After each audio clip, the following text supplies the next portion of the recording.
Hi, this is Jim Peters with Peters Principals. And as you know, you never know who you're going to have on Peters Principals. And tonight we have the honor of having Mr. Bill Samaras, who used to be my boss, and is now a member of the City Council and wants to retain that. So it's good to see you, Bill. Good afternoon. Thank you for the invitation to be here. Okay. I guess the thing on everybody's mind is how do you feel about the election?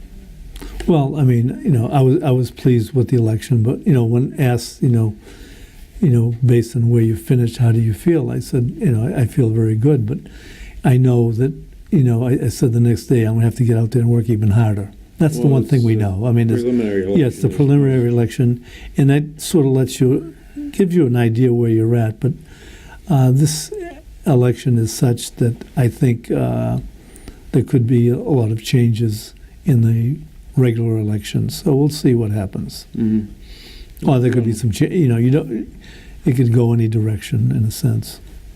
It could. I have to admit that I was pleased with the way that it went, but I've been a downtown person for 2 years, and speaking up for it as much as I possibly could. So I was pleased with what appeared to be a downtown slant on the election results. Was it basically your impression that happened? Yeah, I mean, you worked at the high school, I worked at the high school, and there was a time, I mean, somebody reminded me that I looked at going out to college myself, okay?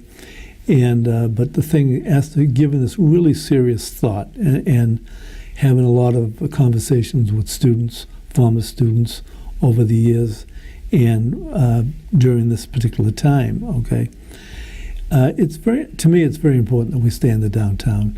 It's an issue about equity, okay? It's a centrally located high school. You know yourself, every student that came to Lowell High School or comes to Lowell High School has an equal opportunity, okay? Right. And with the support programs in the downtown, the university, Middlesex, like some people say, well, a professor can go out to Colley and they can give the course, they can take it online. To me, what's very important is the opportunity by being downtown for a number of students to be at Middlesex Community College, a number of students to be at the university. And when you have that, that's opportunity. And that, especially for some students who come from homes that, they don't have, college is not part of their life. Mm-hmm. This gives the students an opportunity to see that. So I'm pleased with the election. I'm pleased with the direction it seems to be going in. And I think it's important that the high school stay downtown. I think it's essential that the high school stays downtown. It just is something that I'm very committed to. I had a wonderful time going to that high school and being in that high school, and it just was. It was a nice high school to be in, yeah. and it had a good product. I remember Miss Rita Sullivan teaching me English and telling me one day, "You're the only person in the whole class who got a semicolon right." Well, I'm going to be a writer someday. I don't know. But I just felt good. But teachers do. I mean, they affect your life. There's no question about that. Yeah, and you remember them. And the other one I remember is Wyman Troll, who I'm sure you remember. Yes, I do. And Wyman Troll was, one day he passed me back a paper that had a C on it, and he said, "See me, please." And I thought, oh, I can't be in trouble. I passed the course. Yeah. And he said, "You could do much better than this." He said, "I tell you what," he said, "I've got Thomas B. Castaigne's 16 books on England." He said, "And I want you to read every one of the 16 books between now and June. And I want you to know English history." And I said, I was taking a course in English history. And I said, "Okay." So I read every one of the books and I got my A. Yeah, it's a dedication that people sometimes don't understand. But some people say, "Oh, okay, you can get the same good education out at college." That's not the issue. I think the issue, and it's not like some people say, well, just because it's been there doesn't mean it has to stay there. But Lowell's a city, okay, and we're talking about at Lowell High School, students receive a good education. Mm-hmm. And when you say they receive an urban education, it's because of the diversity, it's because of the makeup of the community, it's because of the opportunities that students have. And I would say one thing. I mean, I graduated from Lowell High School. I mean, I was proud of that. But I remember going to Boston University. I mean, it was like once you were there, you could meet anybody, you could fit with anybody, and you could compete with anybody. You were on a par with everybody else. Yes. Yeah. I mean, I believe was that. my college experience. Yeah. But you also had an understanding of many communities. And I met so many of my, people who soon became my friends. They had such a limited access to people. I mean, they were learning. They had no cultural understanding in some cases. And, coming from the high school, you have that. You have a better understanding of the world. And I think you become more competitive. I was kind of disheartened at the end of last year with all the bad things that were being said about the current high school. And I decided to go in and take a look at it myself and see if something drastic had changed over the course of the time. And I came to the conclusion after I toured the high school that there was a lot of education going on there. Oh, education has always been going on. I think there's been a concern about disrepair. Mm-hmm. And whether you build a new building there or build a new building downtown or renovate, it's what you do afterwards. And the one thing I'm trying to do on the city council is to look, let's make sure that when we build something, we take care of it. Mm-hmm. But too often, we'll save some money, we don't have to do it this time, we'll wait till next year. You can't do that. Mm-hmm. Buildings need to be maintained. Well, buildings it's like anything else. Need to be maintained. There's a big shift. We have to be maintained as individuals. Right. Yeah, we do. We have to make sure that we're still certified and all that stuff that goes with teaching. Yeah. So that's important. What do you see in terms of curriculum changes going on now? I mean, it's a lot different than it was 20 years ago. Oh, I mean, the thing is, how much technology should you infuse in the curriculum and things like that. But like yourself, we're out of the game at this particular point. But the thing is, they've talked about the curriculum that will be available out at Cawley and what have you. But the thing is, what you have by being downtown, and some people talked about. I bring up Pat Mogan quite a bit about the educative city, okay? Right. And your brother-in-law Paul talked about it. And some said, well, these men were around a long time ago. They're futuristic in their thinking. Mm-hmm. And when they talked about where Lowell should be, their thoughts back then are so current today. Oops. Should have shut the phone. Oh. I'm sorry. Oh, that's okay. But you know what I'm saying? Their thoughts back then were futuristic. Yeah, and the thing is, what you have downtown, with the curriculum, it's experiential also. So there's so many things that you can do. There are so many agencies, businesses, the college, the community college. So the thing is, we strengthen the high school curriculum. When you become if you go out to Cawley Stadium, it'll be a solid curriculum, a good curriculum. Good teachers can teach anywhere, okay? Mm-hmm. But there's less opportunity for interaction, different types of interactions between the colleges and the yes, and the city. Yeah, I would definitely agree with that, and I think that that would be one of the things that I would think that we would lose the most of.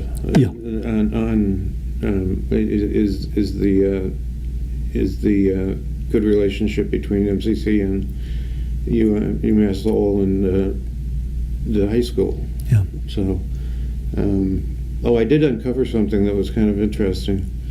The high school wasn't founded in 1831. Okay. Okay, it was founded in 1834, and I found that out by checking the school committee records for 1834, and they talked about how they had to get the state to recognize the certification of the high school by 1834, and then the high school would be prominent. Okay, actually, I do recall some of that. But the one thing I think, I've gone through some of the school committee minutes, when Lowell High School, first allowed women to be part of the curriculum, minorities part of the curriculum. The thing is, what I'm proud about that high school, the high school has had a great history and tradition. And the thing is, the school committees, what I've been pleased with, the political leaders in the city have always been forward-thinking and accepting.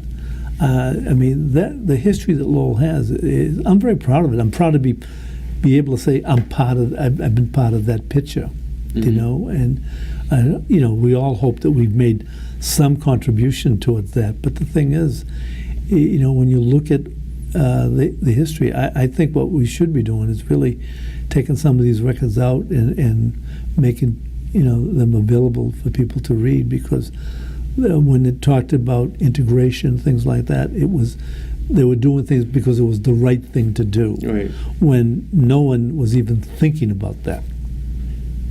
They were interested in immigration back in the 1850s, 1840s.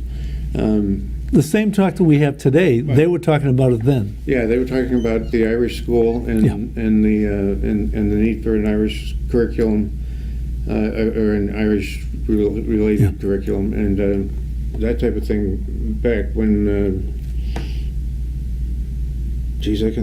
I'm thinking back to about 1841, 1842.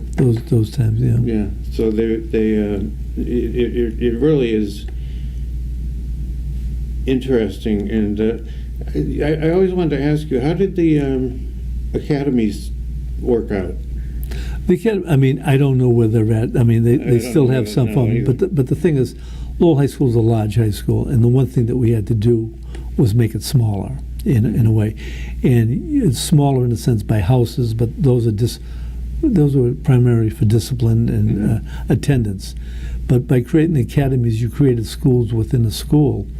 And so Lowell High School, economically, for the city, they get the best bang for their dollar.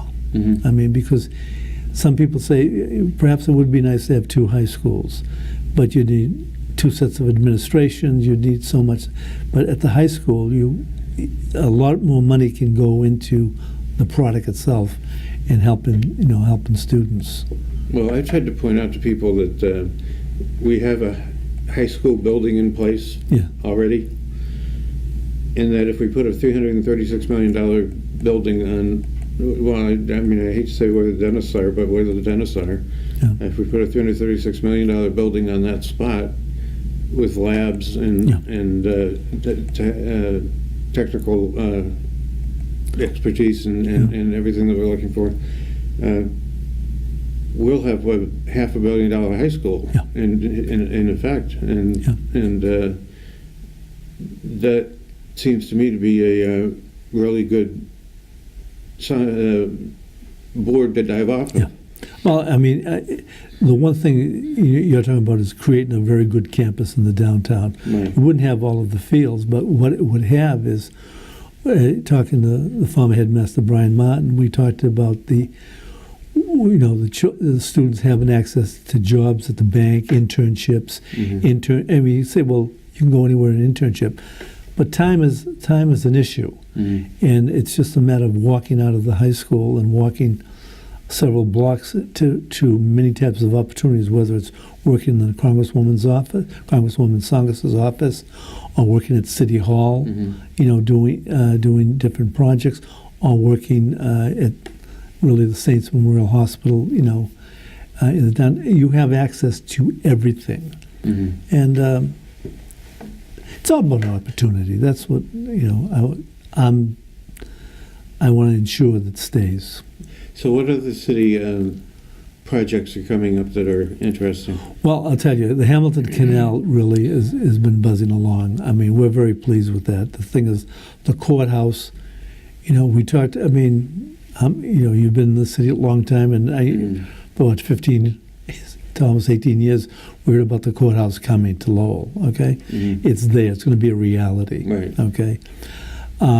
Wind development is going to, on the property, set up apartments, okay, middle-income apartments. So the thing is, young teachers, policemen, clerks, people, with a future, can get a nice apartment for a reasonable rent. Right. And but what I'm pleased about, we negotiated for commercial space, so it's possibility of a restaurant and a boutique, perhaps, or a decent-sized law office, because it's of its closeness to the courthouse. Right. So then S&R Construction is looking to build their building, but what's happening now, the infrastructure is finally being placed in the last portion. And I'm pleased with that. So that's a very positive issue here, But also, Peter, Jim, we've been able to put more policemen on the street, more firemen in the houses. We've been able to, talk about safety, but deal with safety issues. Is everything perfect? No. But the thing is, I think as a city, for the tax rate that we have, we've worked with the administration to really give what I call a solid dollar value. That's good. I think that this administration has been incredibly good. Well, we've tried. I mean, they've worked. I mean, what's important is how many roads are being hot topped. Do you know what I'm saying? Neighborhood lighting, different things like that. I mean, it's one thing to talk about it, Jim, but it's another thing to have it done, and that's what we're trying to do. So, when you talk about infrastructure, are we talking about the 11 bridges that an LLC? Oh, when I was talking infrastructure, that was at the Hamilton Canal. But the thing is, but the bridges, yeah, I mean, we've closed some streets, and of course that creates some problems. But the thing is, there's going to be a number of bridges which have not been safe for fire trucks to go over, things like that. And you want to make sure that all our bridges are adequate, more than adequate, and can meet the needs of the citizens, and make sure that whether it's fire trucks or whatever can move over those bridges. That makes for a more vibrant city, a safer city. Now, do we have the things in place for kids to develop summer programs and things like that? Well, the thing is, I think, this administration, and along with, we've more than met net school spending. The one thing is, since I've been on board, we've ensured that every year we meet net school spending, but we've also increased our monies to the school system. Now the question is, I'm not sure of all of the summer programs. I mean, I don't get that information, but that's one thing that I want to make sure that we do. The one thing you want to do is make sure that opportunity has to be available for every student. If a student has some issues, yourself, summer school is important. We have to make sure we have those type of programs. But also, if you've done well in school, we've got to provide other activities for children to advance into,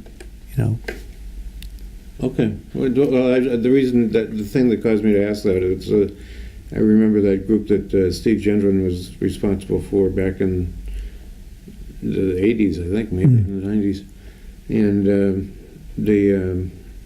I can't remember the name of it, but the yellow shirts or the green shirts or whatever. Yeah, there's been so many groups that... Yeah, I don't remember which shirt it was, but I remember a lot of kids being involved in that. Yeah. And doing everything from cleaning out the canals to fixing the parks to whatever. The thing is, I think, when you're at the high school, I mean, the one thing we tried to do was get the students involved in a lot of issues in the high school, also the cleanups in the downtown. And why was that important? Because the thing is, a lot of the students, I found when we did a cleanup day in the downtown, a lot of the business people came out, would buy them pizza or something like this. Mm-hmm. The kids felt good about themselves. Right. They were praised by the local business people, and all of a sudden you found a sharing, and that's important. That's an important part of life too. Okay. Well, we've run out of time. I'd Okay. like to thank you for coming. Well, thank you. I'm Thank you for the sorry I was invitation. late. No, But